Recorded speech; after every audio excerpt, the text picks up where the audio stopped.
Hello YouTube! Recently I uploaded the same video twice.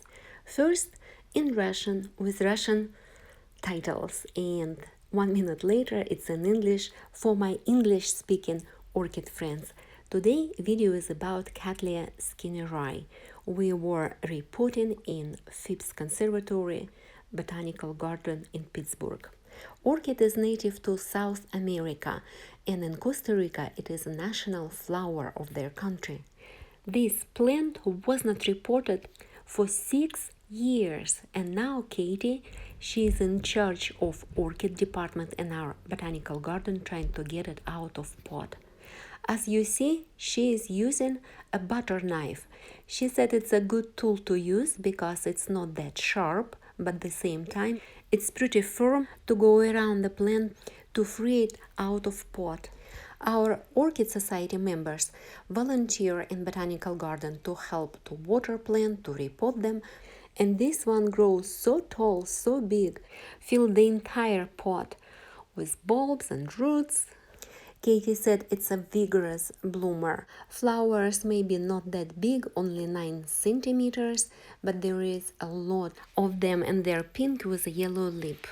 She's trying to lose it up a good 10-15 minutes. That Cattleya wants to come out, but the roots are still bonded to the pot. We're pulling and I'm trying to help with one hand and pulling again. I can only imagine how massive the roots are. Katie goes around new roots and around new growth very carefully. And 2 hours later, just kidding. Oh, there it is. There's the brick plant. 2013. 2013, last repotting. A little too late.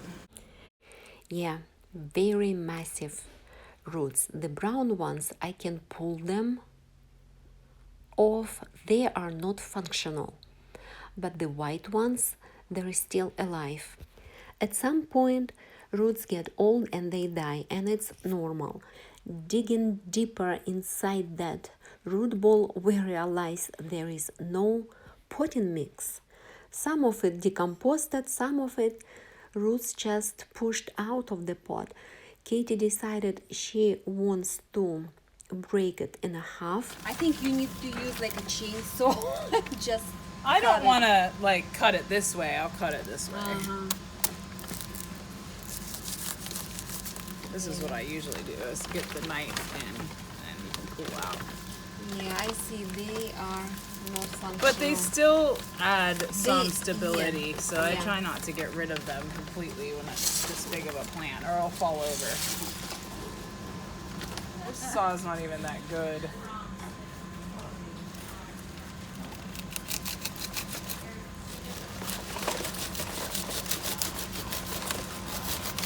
So I usually just get it started and then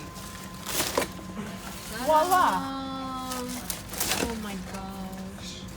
Now we have two. Oh wow. Yeah, What's so that? That's a rhizome. it's an old, see, it's old though. Look how low it is. That's in the an plant. old rhizome buried in there. But you're right, they are bulbous at the bottom. What those are too. Yes, new pseudobulbs, they were growing on top of the old ones. After cleaning, Katie put them together in the same pot with a fresh media, and I asked Katie to give me a division of that plant, and that's what I brought home. I have many different Cattleyas, but this one is going to be the tallest. It is 68 centimeters or something about 25 inches, and when in spike, probably all 40 inches. That's her name. Skinneri is very fast growing Cattleya. For Cattleyas, I like to use clay pots with holes, bought it in a local Home Depot. See, made in Italy. Very interesting what kind of profit they make, transporting to America and selling for cheap. Usually I use couple different wires to fix the plant in the pot tight so it won't be wobbly. Orchids like to be secure in the pot, And for potting mix, I use Better Grow brand, buying it in local Home Depot as well. Best place to buy orchid mix at the orchid show, but when I have nothing left, I go to Home Depot. Large pieces of fir bark, charcoal, and grow stone for aeration. There is no point to wet the bark because the division has no roots. For orchids, especially for Cattleya, it's very important to have a good drainage. Some people, they like to use shipping material like peanuts. I like to use lava rocks, pieces of broken clay pots. I like my orchid pots to be heavy because in summer I move them outside and they're sitting under the rain, under the wind, so pots are more stable, and when it's raining for a few days, roots still get some ventilation. Plus, it's very tall plant. Its pot must be heavy and stable. I'm so glad I will have another species in my collection, and its cane remind me of bamboo canes, and the bulbs in the bottom, they look different than other Cattleyas. They're wider and flatter. And here I can see eyes where new growth might wake up and grow. But this pseudobulb does not look healthy. It looks damaged and loose. Feels like it's not connected by rhizome. Yep, came off. Now I have 6 pseudobulbs left. And I don't think there is any hope with that damaged piece. Yeah, it looks like it was just cut off the top of pseudobulb. I don't think it will survive, but looks like there is one eye left. So I will give it a chance. We'll just put it on a shelf and keep spraying. Maybe miracle happen and I get a new growth on a half of pseudobulb. On the bottom of the pot, I put large pieces of bark. The old and dry roots on that piece are dead, I think, but I'm not going to cut them off because they will help me to keep my plant more stable. Cattleya skinneri has a different name, Guariente skinneri. I think it's the way they call Cattleyas with smaller size flowers when they are in a bunch, like 10, 15 in one inflorescence.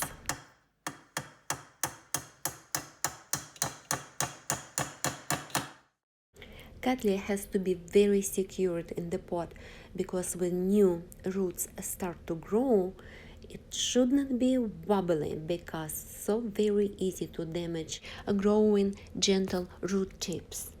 Basically, we have orchid sitting on top of the media, but still wobbly and not enough support. That's why I will use a wire hook to press rhizome down to hold plant more secure.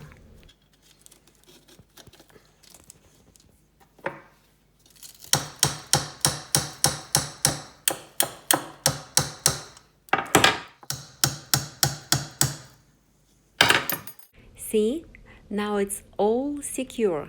That's what I'm talking about. And as a topping, I'm going to use very small pieces of bark to keep more moisture on top of my pot. I like to use sphagnum moss as topping also. Helps with moisture and helps to keep bark inside the pot when you drop pots. But this one is not gonna fall, it's a heavy one. And moisture in my grow room is high enough. I think this Cattleya likes her new home. Looks stable and secure. I can even lift it up. Now I have to find a spot for it. We'll put it in my grow room, but not directly under the lights because everything gets dry very fast under the lights. We'll put it on a shelf lower and keep it moist by spraying leaves and surface of the pot. Welcome home, baby! Ta-da! And now, 6 weeks later, welcome to my orchid kingdom. I converted bedroom into grow space after my son moved out. Fan working 24/7 and humidifier also. Looks a little bit dark because I turned grow lights off. Day temperature is 75, night temperature is 66, and here she is, see, on the floor in the right corner. That's where she was residing for last 6 weeks. Humidity I keep around 65 in this room, and let's see the results. I'm very pleased with them. What new I learned about skinneri? It can grow new roots from old pseudobulbs. They all have bloomed already. All I was doing, spraying plant twice a day, leaves and surface of media. I used HB101 and liquid Calmag. All I add in a spray bottle, couple drops of each. HB101 works like growth hormone, and plant needs calcium to build new cells to grow. Both I buy on Amazon. The first one I believe made in Japan, and Calmag I think it's American manufacturer. And that's how I spray. I spray new Cattleya, I spray all my plants because fan will dry them out very quickly. I was very lucky to keep skinneri alive. I wish it worked every time. Most of Cattleyas, they produce new roots from a new growth only. That day 6 weeks ago, I brought another division from our botanical garden. Right here, Cattleya portia cerulea, and it is a warded plant. I picked it out of the trash can when they threw away 2 back pseudobulbs.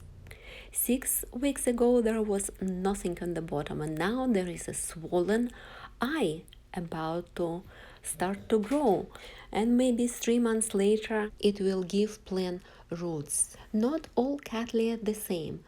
All we have to do, put in warm spot, give them light and humidity.